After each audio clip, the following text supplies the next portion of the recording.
Okay. We did some of these introductions. The one person here who is not represented is Tosh. I know many of you who've done the Creative Schools Fund before have likely know her and have interfaced with her in some way, but she's just an important part of the communications and also just making sure that things run smoothly.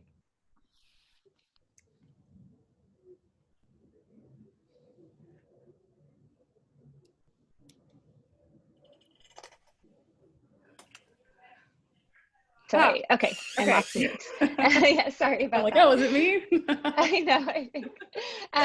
So I think just to introduce a little bit of history, the Creative Schools Fund has been around since 2012, and since then has invested around almost 14 million directly into schools to support arts education, with a focus on access for every student in every grade. And especially what we're talking about today is the competitive grants that are part of the Creative Schools Fund. So the Creative Schools Fund has encompassed a lot of different strategies since 2012. But one thing that happens every year is a competitive grant cycle where schools apply for grants and are awarded, usually between 100 and 150 schools each year are awarded grants of around $10,000 each. To support teacher-designed arts education programs, often in partnership with arts organizations in Chicago Public Schools. And so, so that role holds steady. And I will say that the Creative Schools Fund has always sort of worked under this premise that $10,000 is a drop in the bucket when you think of a school budget or, you know, the 1 million to 1.5 million that goes towards competitive grants each year is also a drop in the bucket when you think about a multi-billion-dollar school system. And so we don't sort of pretend that the grants themselves are going to really just transform arts in schools. But the grants are designed to really accelerate the other types of impact that Ingenuity is trying to have. And so Ingenuity is the holder of data on arts in schools. They run the Creative Schools certification each year and are able to reflect schools that are emerging, developing, up all the way up to strong and excelling in the arts by uniting both district data with data from arts liaisons, reported from arts liaisons in each school, and putting that picture together of the arts in each school. Ingenuity runs partnership and professional learning programs for teachers and arts organizations, and also engages in advocacy and public policy and communications work to seed arts supportive policies across the district and city. And so across all of that work, the ultimate impact or hope is that every student in every grade is able to access the arts at a specific level or specific benchmarks. And so the fund is really designed to help incentivize and drive that in some specific ways. That said, this is a really unusual year, as you all have been feeling, I know, since March.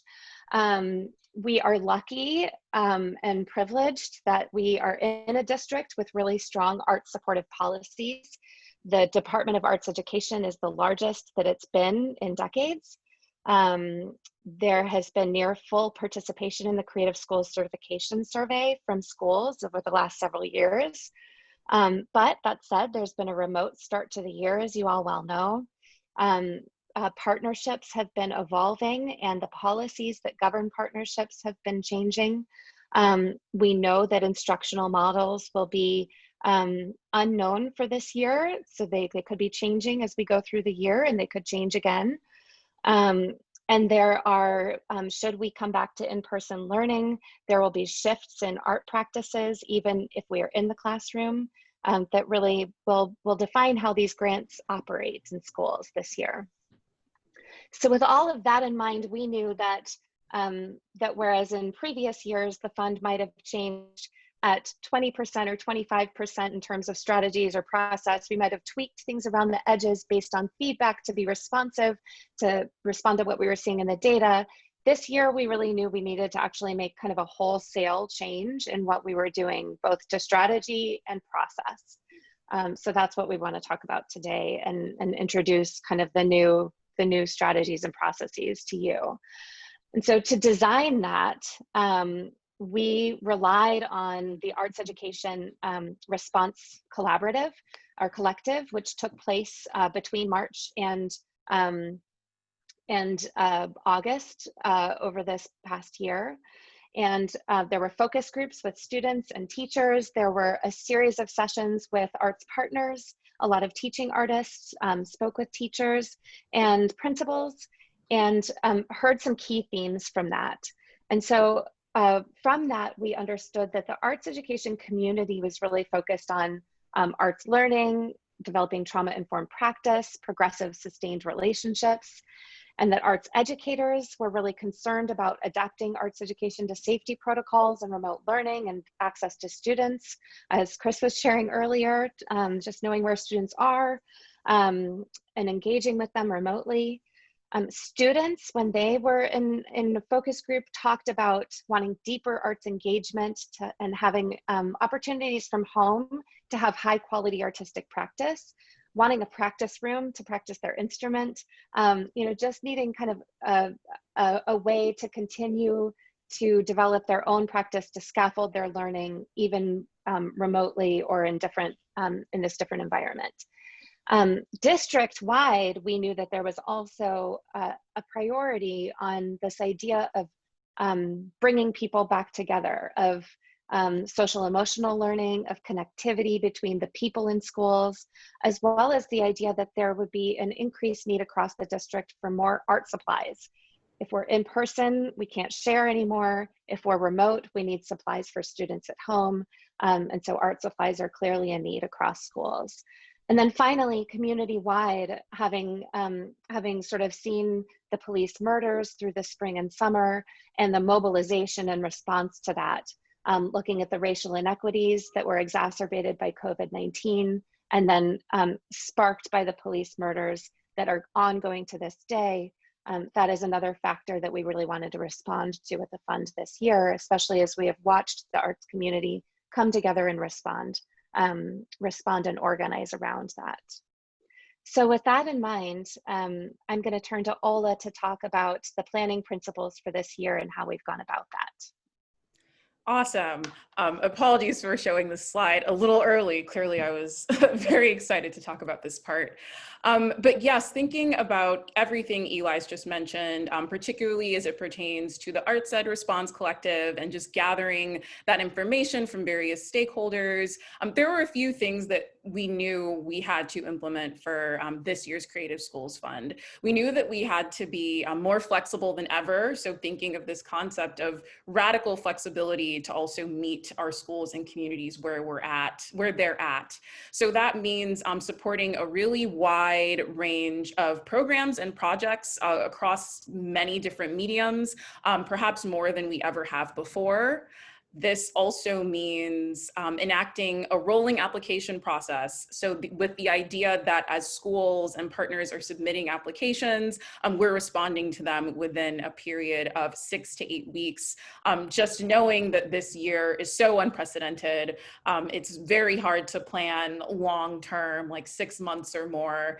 And just knowing that various interruptions may occur during the school year. And that may also include changes between remote learning and hybrid learning or in-person learning. And then lastly, with those things in mind, also creating new goals that are responsive to the time that we're in regards to COVID and what that means for the virtual learning landscape, ensuring that arts still has a space front and center in spite of this form of learning, and also being responsive to the needs of our communities in relationship to community building and in relationship to thinking about the greater social movements that are happening at this time, while also wanting to still encourage and prioritize partnerships with really great arts organizations. So with those things in mind, we have developed 3 new goals for this year, each with subcategories. So this is very different from how it's been in past years for those who have submitted an application before. But our 3 new goals are community building through the arts.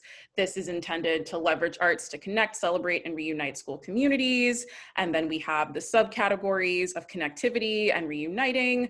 We will go into more detail on these a little bit later down.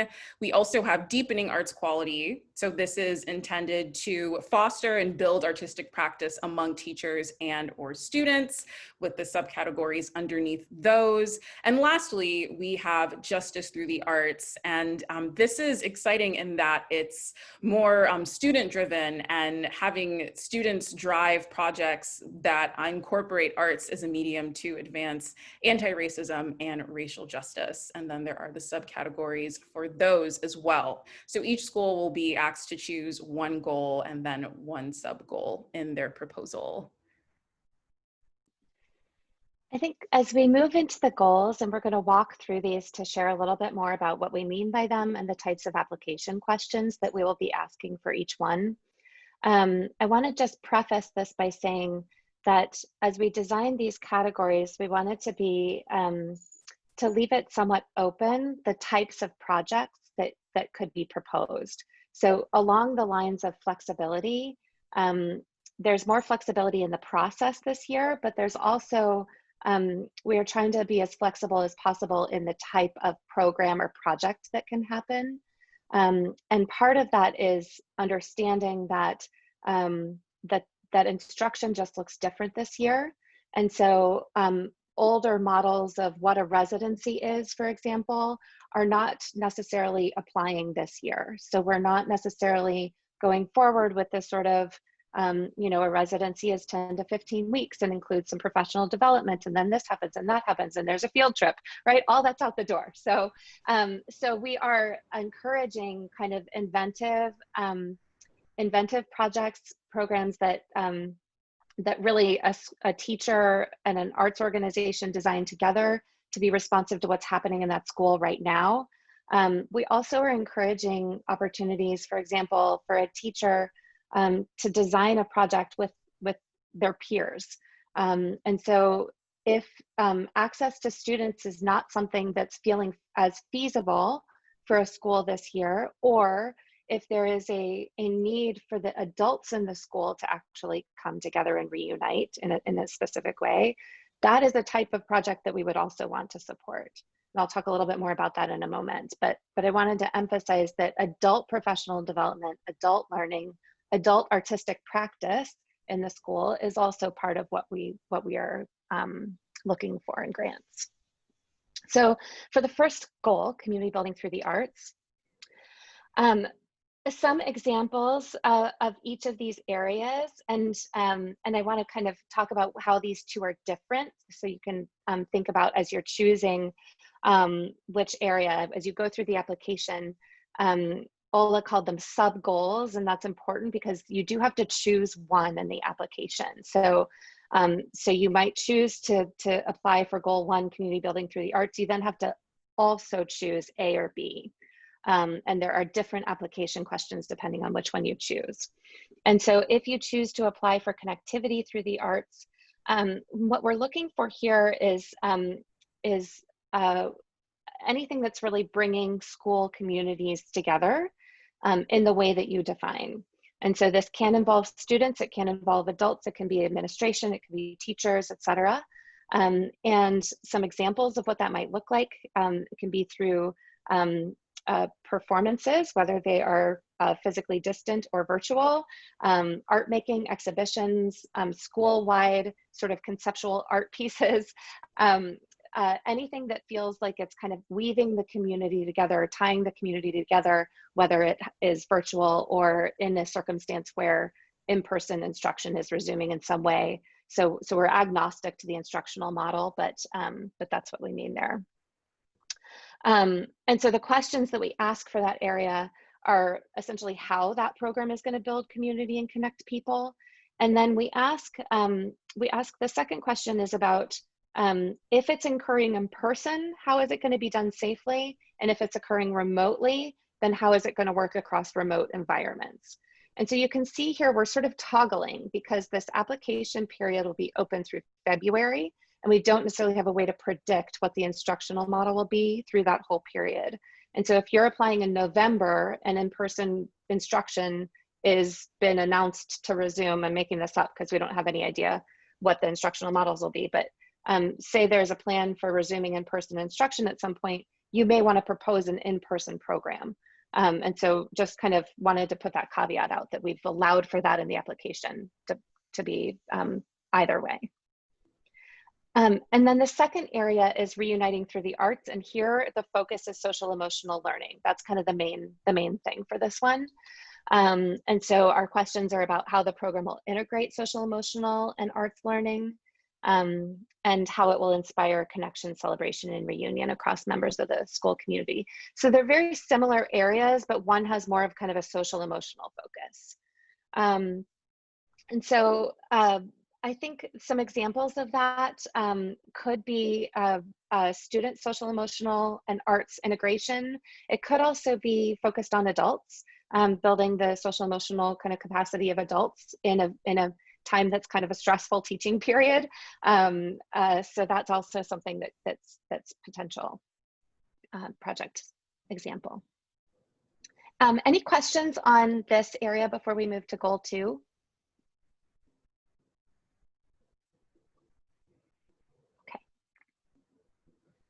Okay, so we'll keep going. The next area, deepening arts quality.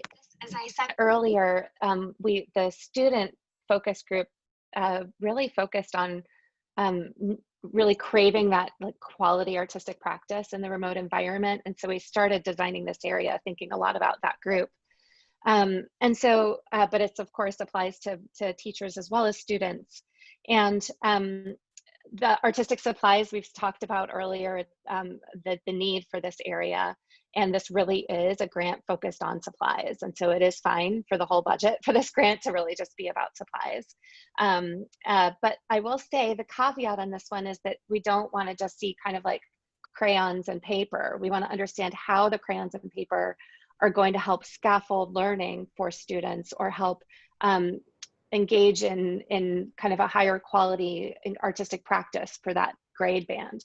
And so being able to make the case about how that particular investment in supplies is going to help take things to the next level or be able to sort of like maintain the quality of practice that you might have had in a quote unquote normal year is part of the case for that artistic supplies application.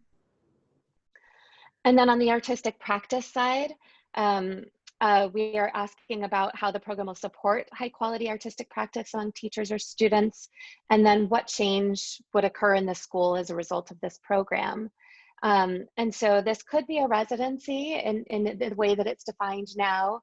When we talk about programming from arts partners, we do understand that that could be programming offered virtually directly to students, depending on your tier status. It could also be putting tools in the hands of teachers, like videos and lesson plans. And so I know that those things may look different depending on the tier status of a partner.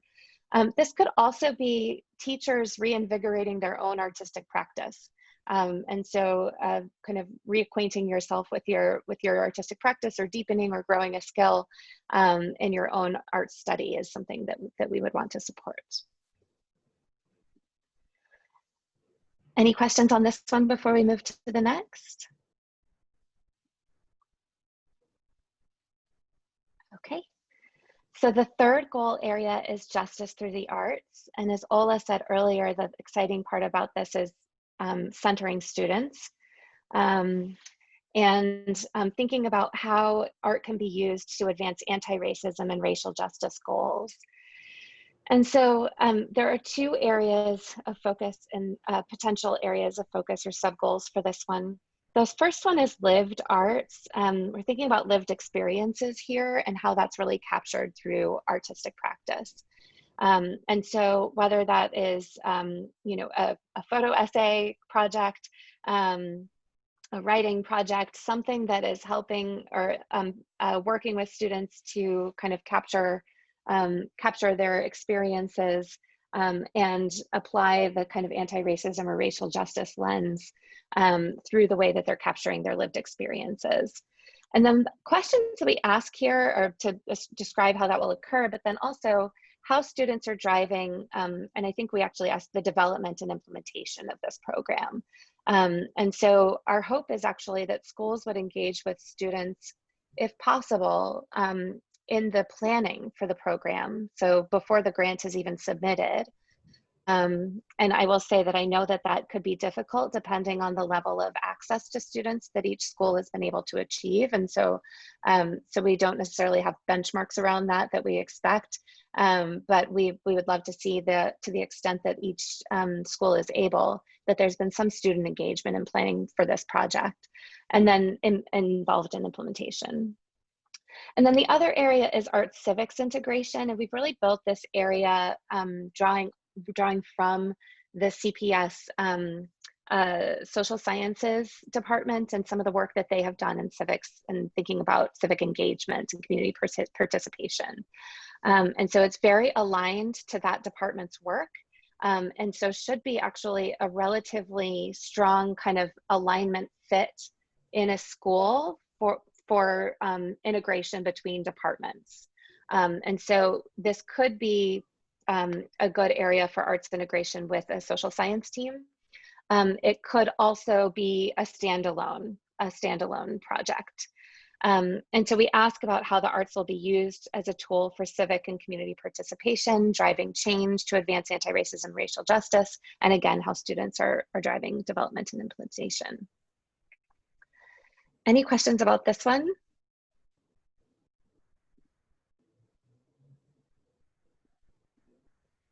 I think the last thing I'll just say about the goals and the strategies, as we were designing these, we wanted to make sure that partnerships are prioritized to the same extent that they have been in previous years, knowing that the arts sector has been difficult over the last six months and plus, losing performance revenue and just having, struggling with the sort of financial constraints put on organizations of every type across every industry. We didn't necessarily want the fund to go in a direction that was going to suddenly kind of take a lot of grants out of arts organizations, knowing that they are subcontracted on a majority of these grants each year. And so we have tried to kind of design each of these in a way that continues to make it make arts organizations and arts partnerships a priority and a kind of very strong fit for the work that schools would engage in. And so our hope is that even if schools are not operating in person with partners in schools, conducting residencies and field trips and professional development in the way that they might have been in the past, our hope is that many schools will still find a way to engage meaningfully in arts partnerships and arts relationships, whether it is a pure professional development project or working on curriculum development or building a community of practice in partnership with an arts organization, or working on building the lesson plans and videos and kind of taking some of the remote tools that a lot of arts organizations have been building. It is our hope that those kinds of partnerships would continue in this cycle. Okay, I will pass back to Ola to talk about who can apply. Okay, thank you, Eli. So the eligibility that we have in place is really to ensure that schools that are proposing projects are able to fully and successfully implement them. So with wanting to make sure that these projects are feasible, we do require participation in the Creative School Survey for the 2019-2020 school year. That is running concurrently with the Creative Schools Fund, which opened in late September. The Creative Schools survey is closing, I want to say mid-October. I know the original date was October 9th, but I think that may be extended. But that's a requirement for submitting a proposal. Another is that there must be a principal nominated arts liaison who fills out the application for the grant.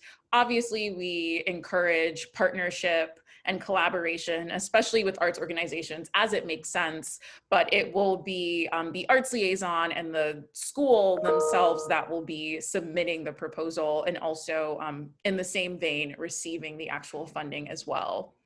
For staffing, there must be at least one full or part-time certified or endorsed arts instructor. Schools without art staffing are not eligible to apply. And schools must also adhere to CPS policies related to working with arts organizations, particularly around the remote tier system, and just ensuring that there is the presence of a certified arts instructor in the classroom or any setting where there are students directly being worked with. And then on the arts partner side, all arts organizations must have up-to-date profiles on the ArtLook Map, as well as an active CPS vendor number by the time they submit. And this is the actual rubric and scale for the Creative School certification. This is likely familiar to a lot of you. But as far as being able to be eligible, we just ask that, like, if you do submit the Creative School survey, you will have some kind of score between 1 and 4. The only ones who wouldn't be eligible would be those who have not submitted any data for us, which would be category 5. And then I will pass this over to Eli. So grants can support a number of activities and spending types. They, of course, can support arts partnerships, professional learning, skill building, hiring a consultant to work on building a curriculum, arts integration efforts across 2 departments or 3, materials, supplies, technology. I don't think we'll be paying for buses for field trips this year. So we've taken that category out. But in general, kind of holistic kind of arts spending. And the application has, we'll look at this in a moment, but it has the specific categories with the CPS budget lines tied to them, so you can see exactly what kind of eligible spending as you're planning the grant. The things that the funds cannot pay for are art teacher salaries. So because they're grants that are decided on each year, that's not a very stable source of income for a teacher's salary, and we want teachers in schools. That's a priority of ours. So, so we want those to be stable sources of income and not reliant on grant funds that could go up or down each year. They cannot support after-school programming, before or after-school programming, so no OST work. And they cannot support anything that results in a principal sort of replacing arts instruction provided by an art teacher. So our Ingenuity's priority is that arts teachers are in schools because that's what drives access for students. And so we want to make sure that the grants don't end up kind of resulting in teachers having reduced hours or not being in schools at the level that they are. I do want to also make clear that the grant funds can be used to pay for non-instructional extended day pay for teachers when they need to engage in planning time or professional development time after school. Knowing that having that kind of planning and collaboration time is part of high quality arts teaching, that's something that we are happy to have built into the grants as much as needed. So for flexibility and preparedness, we've mentioned time and time again that we've modeled this year's Creative Schools Fund to be particularly flexible. And we ask that those who are submitting proposals demonstrate that same flexibility. So this includes thinking about the potential of going from a remote format to an in-person format. Also considering potential timeline interruptions, just given how uncertain this year is. Thinking about programming that's responsive to current CPS policies while also anticipating changes that will happen around partnerships, around arts instruction, and also around health and safety. And then the necessary pre-approvals where needed for implementation. So for example, if one were to apply for a mural, that would need to be cleared with CPS first and have explicit CPS approval before going forward.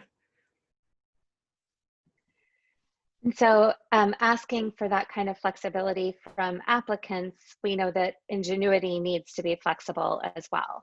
And so in the past, those of you who have completed this application before know that what is typical is that applications are submitted around this time, actually. Well, October 7th, I think, is a deadline we've had in previous years.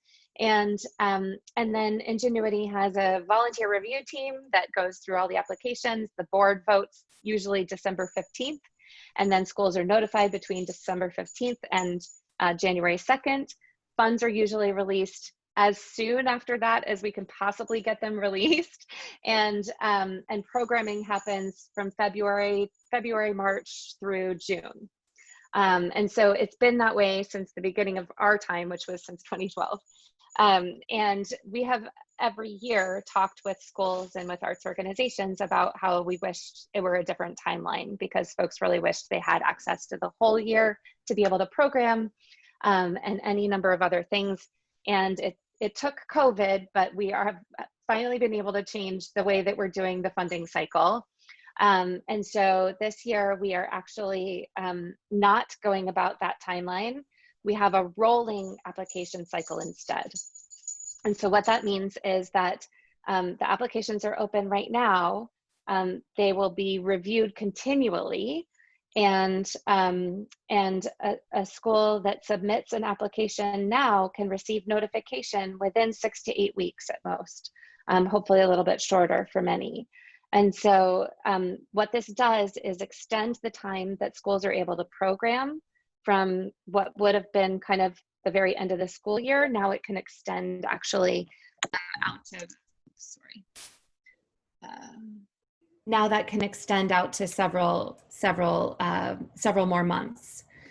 So we know that if you are, that with the flexibility that is needed to be able to implement programs this year, you need more time to be able to do that, a larger window. So that's why we've done it that way. Schools may apply twice if the first try is unsuccessful. And so those who want to can apply early and give it a try. And if it doesn't work, may definitely apply again. And we do encourage early applications, so there is as much time as possible to program. When we get to kind of January, February, we will be less likely to support a really ambitious proposal that would need a lot of time.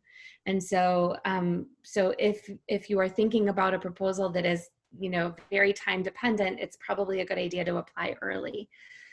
And then monitoring, we won't have site visitors in school, of course.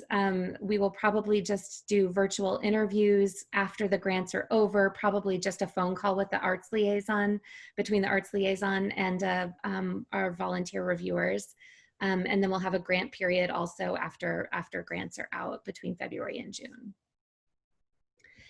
This is a big change. So let's just pause and see what questions you have about the process and those changes.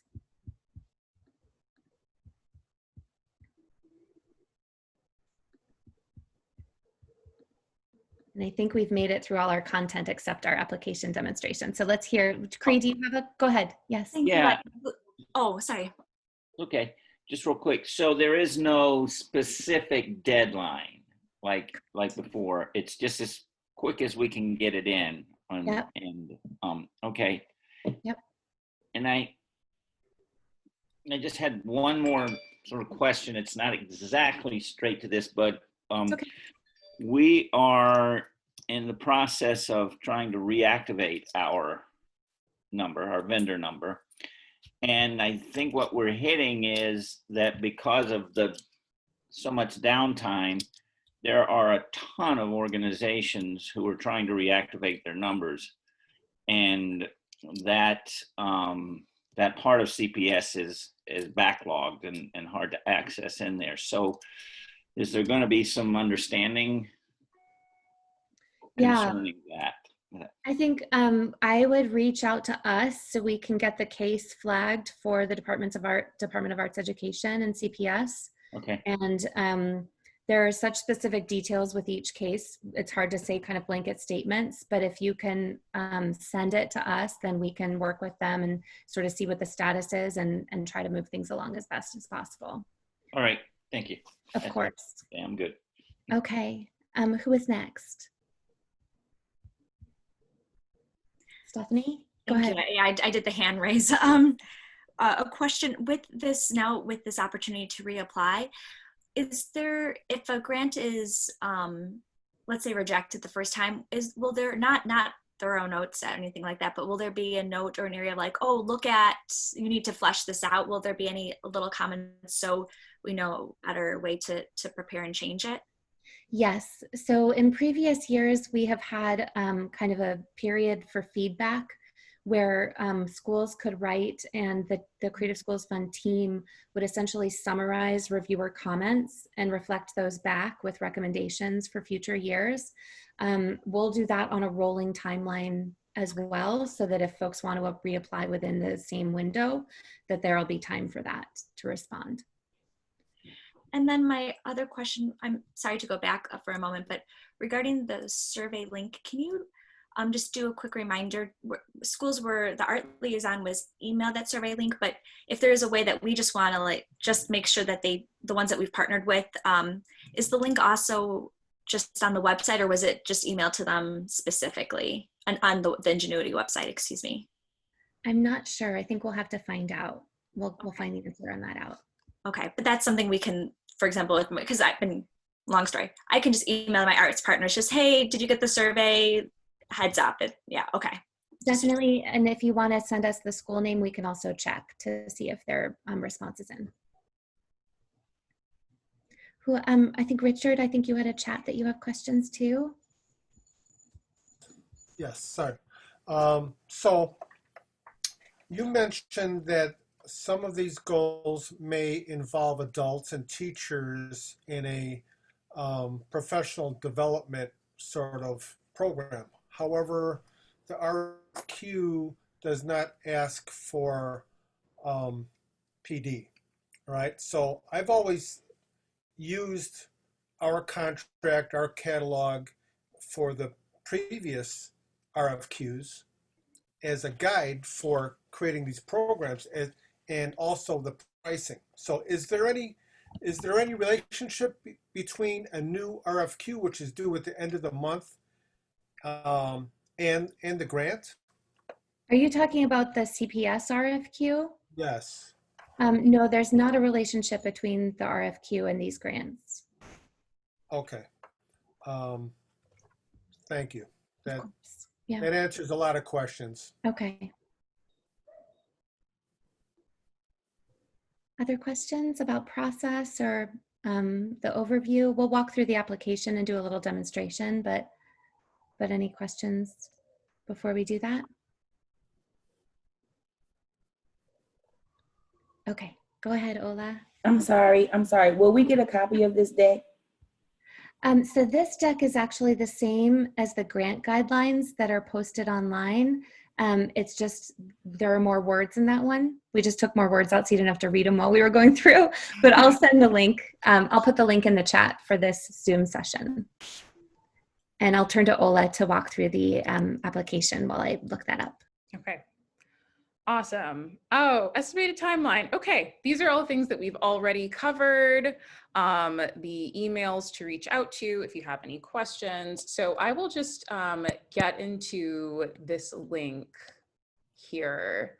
So upon clicking my link, you should see, oh, sharing is paused. Okay. All right, we've got to figure out the sharing for this. Okay. Can people see the screen that has the submittable page with Ingenuity on it? I can't. You might unshare and then share again. Okay, yes, I'll try that. So many screens. Okay. Now this is only for schools and arts liaisons, correct? Schools may apply. Only schools can apply. That's correct. That's correct. Okay, so hopefully now you can see, this is just the landing page. If you click on the link, a summary, the end date that we have set for now is February 5th. Just something to note as you're pulling up the application is that you do have the option of starting and auto-saving it and then coming back to return to it later. So this is not something where you have to complete the whole application in one fell swoop, which I think is convenient. So I have an account, so I will click the sign in option. This should be an option for those of you who've submitted before and have, well, I guess this would be relevant for only a couple people since this is for schools. But if one did not have an application, they would just fill in the sign up right here. Very simple and to the point. I will sign in with my login information. Okay. So it brings us to the application, which is here, landing page that we saw earlier. If you have any technical difficulties, you can reach out to Submittable Support. They are very good about replying to people quickly and in a very timely manner, which is convenient.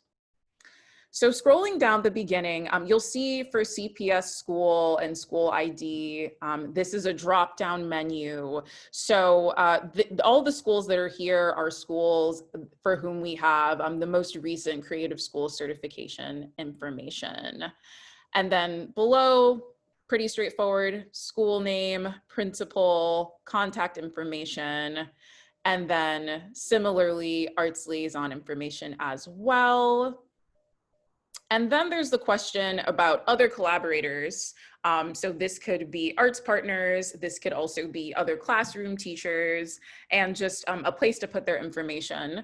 So if you do have additional folks, you would click yes. If you click no, it takes you right to the other questions. And there's up to 4 different slots for additional collaborators. So moving on to eligibility, this is a brief part, just reiterating the parts that we mentioned earlier about being a principal nominated arts liaison, having certified arts instruction, and then working with an arts organization that has a vendor number, and also the Creative School survey. So if one were to click no for any of these, this is what would pop up. So you would be directed to email me because there might be some questions around your eligibility. Assuming that this is not an issue and you say yes or NA as is applicable for all of the questions, we come down to the program overview. So this is a summary, a brief synopsis of the program you're proposing, fulfilling or filling in which disciplines it meets. This is optional, but useful for us and our data collection purposes. And then there's the question of whether your program directly involves student instruction. So as Eli mentioned earlier, that's definitely not a must with this year. And we're being very flexible in terms of funding programs that may be more focused on teacher development or development in other ways that doesn't involve students. So if one were to click no, What comes up is immediately the program goals, but if one is working with students, we would just have questions around the age levels being served, minutes of instruction, and then just a question about flexibility and how you're accounting for potential interruptions or changes throughout the course of the program. Program goals comes after this. We ask a bit more about the student population that would ultimately be served by this program, and just wanting to collect more information and more thoughts around cultural relevance and equity. And then this is where we get down to the subcategories below. So depending on what you click, different questions will come up. So here's the goal, I should say sub goals and not categories. But if you were to click community building through the arts, so you'd have connectivity and reunite, and the questions that would come up would correspond to each. And that's the same with deepening arts quality, depending on what you select, and is also the case with justice through the arts, depending on the category that you select. So after answering the goal and sub-goal specific questions, we move on to thinking about collaboration and how that's built into the project and the process, both from an administrator level, an arts teacher level, school staff, and students as is applicable to your program. And scrolling down further, for those who are working with arts partners, which is usually a pretty large percentage of applicants, obviously that's not a must. So if one weren't working with arts partners, it would take them down to the budget, which is towards the end of the application. But if you were, you would select yes. This is also a drop-down menu, but there is an other option in case that arts organization is not reflected. You would include their contact information and vendor number, information about their vision for quality arts teaching, and we have a link to Ingenuity's arts partner standards of practice, just to consider and frame what arts quality looks like, and particularly in the context of this proposal. And what follows is an attestation, and this is just confirming that the arts partner has the right agreements in place, will comply with district policies as necessary. All staff working with students and assigned to the school have completed background checks, and just agreeing to remain within limits for vendor spending. And depending on how many arts organizations one is working with, this could come up a total of 3 times, as you can see. And then we just come down to the budget items. So these all correspond with CPS budget line items. And this is to make it easier for distribution and also reconciling funds when that time comes. So you would select whatever. This is pre-selected because I obviously I'm operating this from the organizer side and not the submitter side. So certain things have saved. But if one were to select a few of these, the corresponding lines would appear.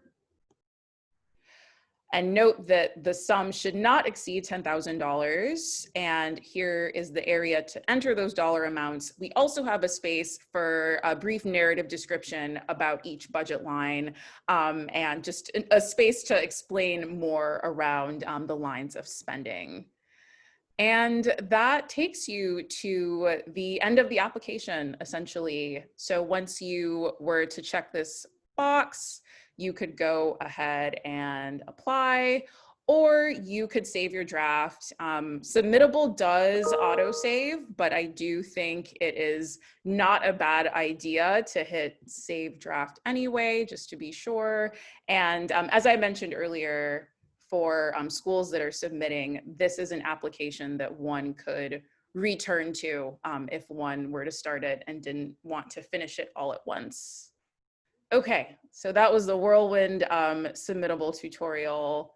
And I will take this time to end my screen share. So that's all that we have to share proactively. Now we're happy to share reactively to anything that might be on your minds.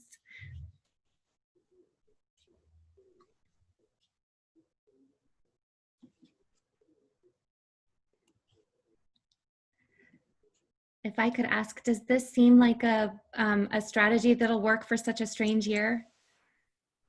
Okay, good. Yeah, sounds amazing. Okay, good. Awesome. So if you go in and fill in the application, you're saying that you can come back to it, you Yes. save out and, Yep. and come back to it. Okay, Exactly. all right, that sounds workable. Go ahead, Cree. So the school is applying, and the school is the driving force there. But I know there are these, are there ways that we can access, like if we're one of the participating arts organizations that they're using, because occasionally they would want some help with some of the narratives and things like that. So would we have access to these as well? I know they are, you know, they're the main thing. They get the money and they sign off on it. But I just want to know, is there a way that the arts organizations can get access to these? We've seen that happen in a couple of ways. You're talking about the application, right? To be The in application, yes. Yeah. So sometimes a school has shared the login with the arts organization, so you can both be in there working at the same time. Okay. Other times, so we posted the application online so that arts organizations can see all of the questions. And so other times what they've done is basically divide up who's going to respond to which pieces, done it like in a Word document offline, and then the arts organization has just submitted it all at the end. So whatever way works in terms of your norms with the partnership, but anything is fine. Perfect. From our perspective. Okay, thank you.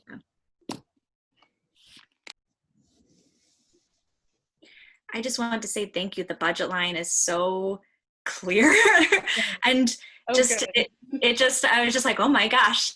And then how you allowed for just a section for narrative too. So that's more just a thank you. It's just amazing. It looks amazing. Thank you all. I'm so glad. Well, that's credit to Ola. She designed the application this year. Oh, team effort. Thank you. Yes, Richard. Oh, I think you're on mute, Richard. Sorry.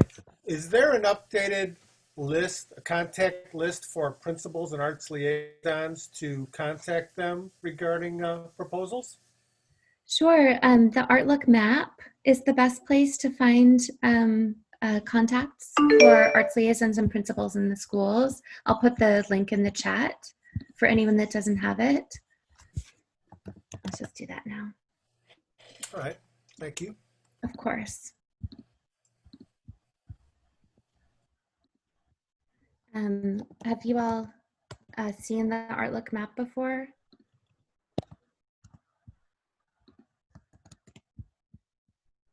We can give a quick demonstration for anyone that is interested. I'll put it up on screen really quickly and show. Oh, it's disabled. Maybe I don't know. Can you share now? Let's see.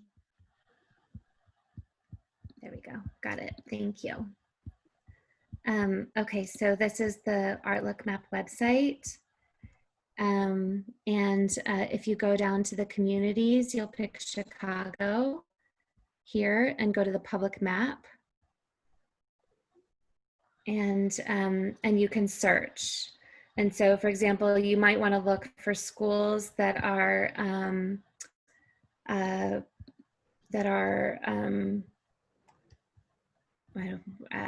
looking for music programs, or that have music programs, or schools that, let's just look for all the schools. And then you can see if you click on a school, it'll give you the arts liaison and their email here. And I don't know if we list the principal, but they also have the school website where you can go find the principal name. And then it also shows what programs they already have, what kind of partners they've had in the past, the types of disciplines that they're interested in. And so there are ways to search the ArtLook Map to actually see teachers who are looking for programs like what an arts organization has to offer. So these are the types of programs that this school is looking for. That's one example. So I put the link in the chat, but it's ArtLook Map, artlookmap.com, and then you just select Chicago. Other questions? Does that art, because I've looked at the ArtLook Map, and I don't know if I'm looking at the one for the teachers, but it's like blue and it has all of the different types like dance or this or that, and you can look up the organizations. Mm-hmm. So can we look up the organizations from this page here? Yes, I'm so glad you asked that, because that was an oversight for me not to show that too. So in addition to looking for schools, you can just choose this drop down and look for partners instead. And say you want to look for dance. This shows you all the dance programs and where they're located. And you can kind of scroll through, and you can even get a little more specific.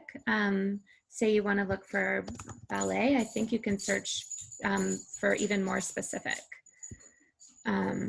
types of programs, or jazz music, for example. Awesome, thank you. Yeah, of course. Any other questions? Some things are easier on Zoom, like the demos. Well, I am sure you all have families and dinner that you need to get to, and other things, the priorities that you need to sort of get going. So unless there are more questions, we'll hang out for a minute in case anybody has any other questions. But otherwise, please enjoy your night, and we will look forward to seeing you virtually as we go forward through the cycle, and hearing from you in the grant application process. Thank you, Eli. Thank you. You do the same. Thank you so much. And Thank be you. well. Stay well. Meet you all. Be well. Okay, bye-bye. Thank you. You guys are awesome. Take care. Thanks, everybody.